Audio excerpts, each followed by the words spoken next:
akan melemahkan. Kalau kita lihat simpatisannya, orang-orang yang sangat tidak suka dengan kajiannya Kiai Imad, itu ya politiknya ya sama dengan kemarin.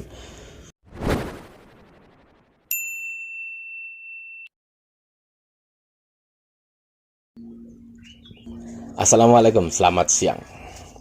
Nasib Kiai Imad. Kata nasib itu sesungguhnya, tanda kutip, kalau kita berbicara nasib, pasti orang akan mengira apa? Itu nggak baik, lebih ke negatif kan.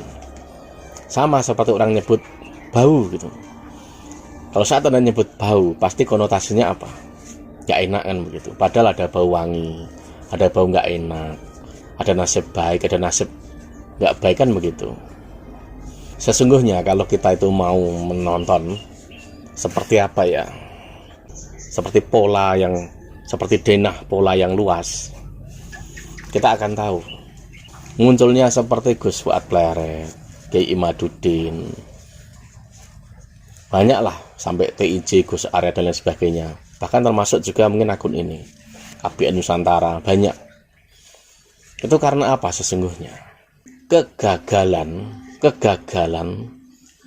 NU meredam atau memerangi narasi opini personal oknum-oknum yang ngaku keturunan Nabi. Sesungguhnya itu kegagalan NU. Mungkin kalau secara peta, secara garis besar, udah berhasil. FPI bubar, HTI bubar, udah berhasil. Tapi secara personal itu tidak berhasil. Makanya muncul, ya seperti yang saya sebutkan tadi, muncul ini karena apa toh? Memerangi opini, narasi. Personal orang itu kan punya niat masing-masing yang kita tidak tahu. Itu fakta. Di lain tempat, Ustadz Yai Gus yang anaknya kiai besar, mereka asik dengan jamaahnya, tapi mereka tidak pernah melihat atau bisa dibilang nggak maulah menyentuh sisi personal, dalam artian gerakan dari orang per orang itu yang selalu memaki di atas mimbar, yang selalu menjaring massa dengan aneka macam cara, yang mendawirkan dirinya agar dapat uang. Ini anak-anaknya tokoh yang besar itu banyak diamnya. Karena apa? Mereka seperti sudah terlena dengan kemapanannya gitu loh. Makanya orang-orang yang bisa dibilang konsen, ini yang malah justru seperti anak tiri gitu loh. Seperti anak tiri. Seperti Kiai Imaduddin seperti itu. Gus Fuad Pleret. Sesungguhnya cara yang dilakukan itu apa? Formula khusus. Gitu loh. Formula khusus yang mematikan gerakan mereka. Sesungguhnya yang dilakukan untuk itu. Makanya akhirnya dicari cara, salah satu caranya apa? Lewat nasab. Pasti orang bertanya-tanya kan, ngaku turunan Nabi, tapi kenapa begitu? Nah, formulanya itu tadi, nasab, tes DNA. Di situ, itu mematikan bagi mereka. Sangat-sangat ibaratnya apa? Pukulan telak. Maka perlawanannya juga aneka macam cara. Ada satu hal ini tidak lepas dari kubu per kubu sesungguhnya. Kubu per kubu. Bisa dibilang orang yang sangat-sangat anti dengan kajian dari Kiai Imaduddin itu hampir, kalau sudah saya cek bionya, hampir sebagian besar ya orang-orang yang kemarin itu sama dalam berpolitikan, pas sama dengan berpolitikan kemarin, ada kata-kata kadrun, kata-kata cebong. Sesungguhnya sama dengan itu. Orang-orangnya, ex-nya, ex-FPI, ada juga yang orang yang dulu dekat dengan HTI, bahkan sampai ke ustadz-ustadznya, kiai-kiainya, gusnya, itu sama. Mereka dulu pas ramenya cebong dan kampret, kadrun dan kodok atau apalah gitu, itu mereka di kubu sana semua. Sama.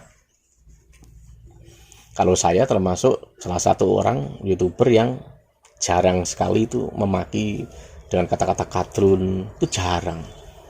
Bahkan nyebut-nyebut cebong juga jarang, karena memang agak saya hindari lah gitu.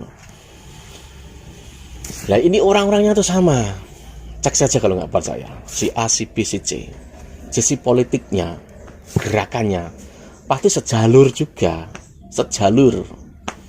Nah ini yang nasib ini ya orang-orang yang dulu ibaratnya apa ya, melawan opini dari kadrun, itu sampai saat ini bisa dibilang khususnya dengan kajian nasab, yang sekarang terjun ke kajian nasab, itu seperti anak tiri itu loh, bolak-balik karena politik, sesungguhnya di situ. Tentu kita tahu sekarang PKB di mana, iya kan? P3 ada di mana, iya kan? PKB dengan Gerindra kayak apa, betul nggak? Makanya jangan heran kalau ada yang orang bertanya-tanya kenapa PBNU diam, apalagi sikap PBNU saat ini apa, menarik diri. Tapi nggak tahu ya, entah itu kesepakatan di antara mereka atau apa, karena di kubu sana kemarin kan turun banyak yang pakai bendera apa sih, turunan nabian begitu.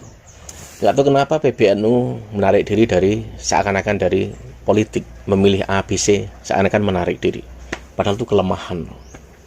Kalau misalkan di sana itu tetap sama seperti kemarin, masuk jalan harokahnya itu sama dengan kemarin, misalkan nanti menjelang pemilu, sedangkan PBNU posisinya netral, sangat-sangat netral, itu kerugian bagi PBNU. Kerugian. Justru apa? Akan melemahkan orang-orang yang selama ini berkecimpung membela marwah NU. Akan melemahkan. Kalau kita lihat simpatisannya, orang-orang yang sangat tidak suka dengan kajiannya Kiai Imad, itu ya politiknya ya sama dengan kemarin. Politiknya sama. Jadi bisa dibilang apa ya, jangan sampai mudah terjebak. Padahal tahu nggak, Kiai Imad itu siapa? Pengurus Batsul Masail PBNU Pusat loh. Itu toh pengurus pusat. Bayangin saja, kalau dilihat seperti apa ya, seperti dilepas sendiri aja gitu loh. Padahal yang dihadapi ini, gerbongnya ini sama dengan gerbong kemarin. Gerbong-gerbong yang kolongannya itu ibaratnya itu disebut kadrun, sama sungguhnya. Cuma memang ada sebagian yang agak seakan-akan enggak, ini tidak ada urusan dengan politik.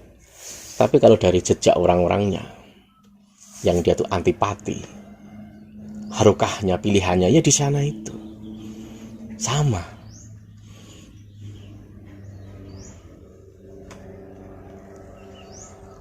Memang dilema gitu loh, tapi faktanya sisi politis itu berpengaruh. Jadi ibaratnya apa, keracunan politik. Orang-orang yang di kubunya Kiai Imad berusaha tidak memakai sisi politik. Bahkan kemarin ada tuduhan ini karena politik apa? Mungkin gerakannya udah beda lagi.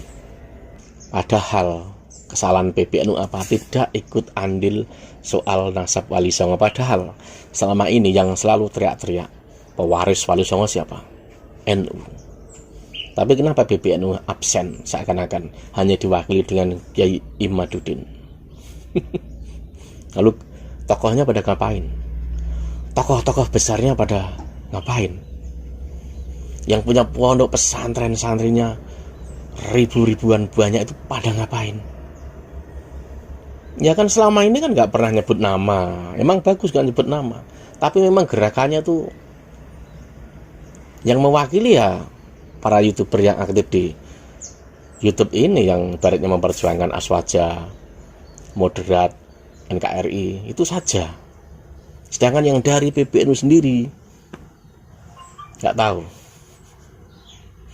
Karena yang besar-besar itu, anaknya orang-orang yang besar itu lebih asik dengan cara mereka sendiri. Nyebut nama saja jarang. nyebut nama saja orang yang suka memaki aja jarang. Bayangin saja. Akhirnya ya orang-orang YouTuber atau bahkan seperti Kiai Madudin, Gus Fuad dan lain sebagainya lah, banyak yang nyebut nama. Kalau mau tahu aslinya, kalau kita lihat kiblat yang masa lalu, Kadrun dan Cebong, saat ini Anda lihat soal nasab ini akan tahu. Makanya dulu kan ada di salah satu website NU itu pernah kena protes karena apa? Kontennya di salah satu websitenya itu kan kesannya ala Kadrun kan dulu. Ada kan dulu tuduhan seperti itu. Kalau mau tahu aslinya, lihat soal kajian Kiai Madudin ini. Di situ lihat, walau wajahnya, walau bajunya NU, tapi aslinya lihat saat ini kan ketahuan. Dan ini seperti misalkan sikap ada salah satu kiai besar lah. Kenapa sikapnya agak mendua? Karena politik. Karena politik. Sesungguhnya itu. Gak perlu saya sebut namanya. Tentu kalian tahu. Disinyalir kehati-hatiannya itu karena apa? Ketarik sisi politik. Karena pertimbangan politik. Seperti itu. Sedangkan yang PBNU sendiri seakan menjauhi politik, tapi butuh politik juga.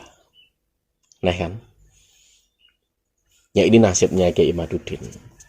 Tapi dia dengan caranya ini, dia itu pejuang.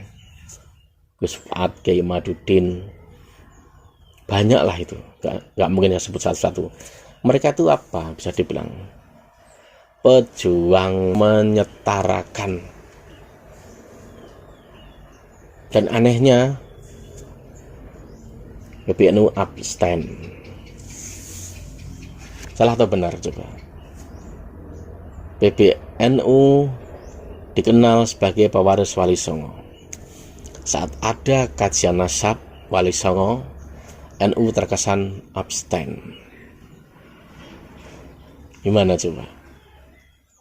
Ya itu yang terjadi sekarang ini gitu loh. Tapi nggak tahu nanti. Sampai selamat siang.